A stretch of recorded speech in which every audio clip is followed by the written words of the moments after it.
บอกเลยจวดจวดจวดจวด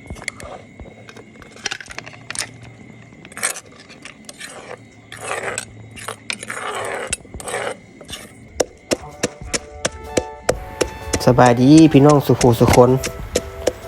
วันนี้บอต้าพามาจัดตำทะเลรวมวันนี้ตำเครื่องก่อนเนาะตำเครื่องแล้วก็ใส่บกเล่นลงไปใส่บกเล่นแล้วก็บีบกน้ำใส่เห็นรสชาติเอาส้มเดี๋ยวหน่อยนึงส้มหวานบีบกน้ำใส่จากประมาณ 4-5 เปียงนะ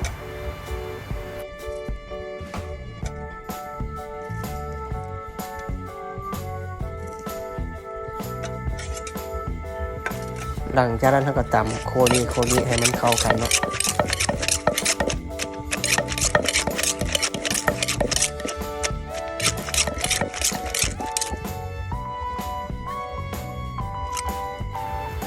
หลังจากนั้นเราก็ใส่น้ำปลาแดกหรือว่าน้ำปลาร้าลงไปเนาะจาก2 จองหรือ3 จองขึ้นกับน้ำปลาแดกเขาเนาะคันว่ามันเค็มเราก็ใส่หน่อยคันว่าน้ำปลาแดกเขาจางมันเท่ากับใส่หลายหน่อยนึงต่อไปเขาก็เสียกุ้งลงเนาะกุ้งกับหอยแครงที่ว่าเขาลวกไว้แล้วเนาะกุ้งจะเป็นกุ้งสดเนาะใส่ลงไปเลยทำโคเร่ให้มันเข้ากันเนาะมันเข้าเนื้อเข้าหนังทำไปพร้อมน้ำลายไหลไปพร้อมพี่น้องเอ้ยจวดพี่น้องมาเด้อกินตำทะเลรวมกับบาวต้าอันนี้สีมือน้องทุกตาเด้อเนี่ย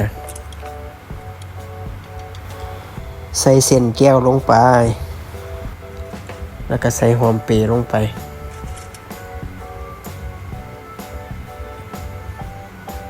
เติมน้ำปลาแดกจักน้อยหนึ่งเนาะ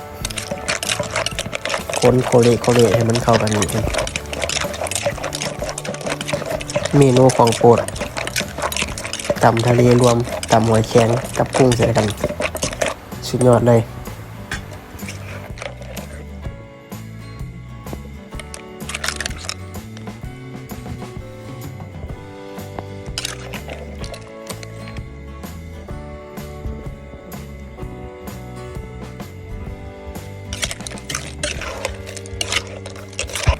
เรียบร้อยแล้วพี่น้องเรียบร้อยแล้ว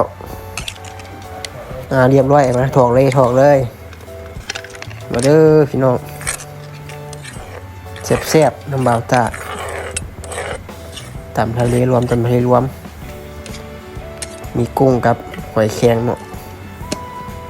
กุ้งสดกับลวกหอยแครงใส่อันนี้หอยเม็ดกระถินใส่เลย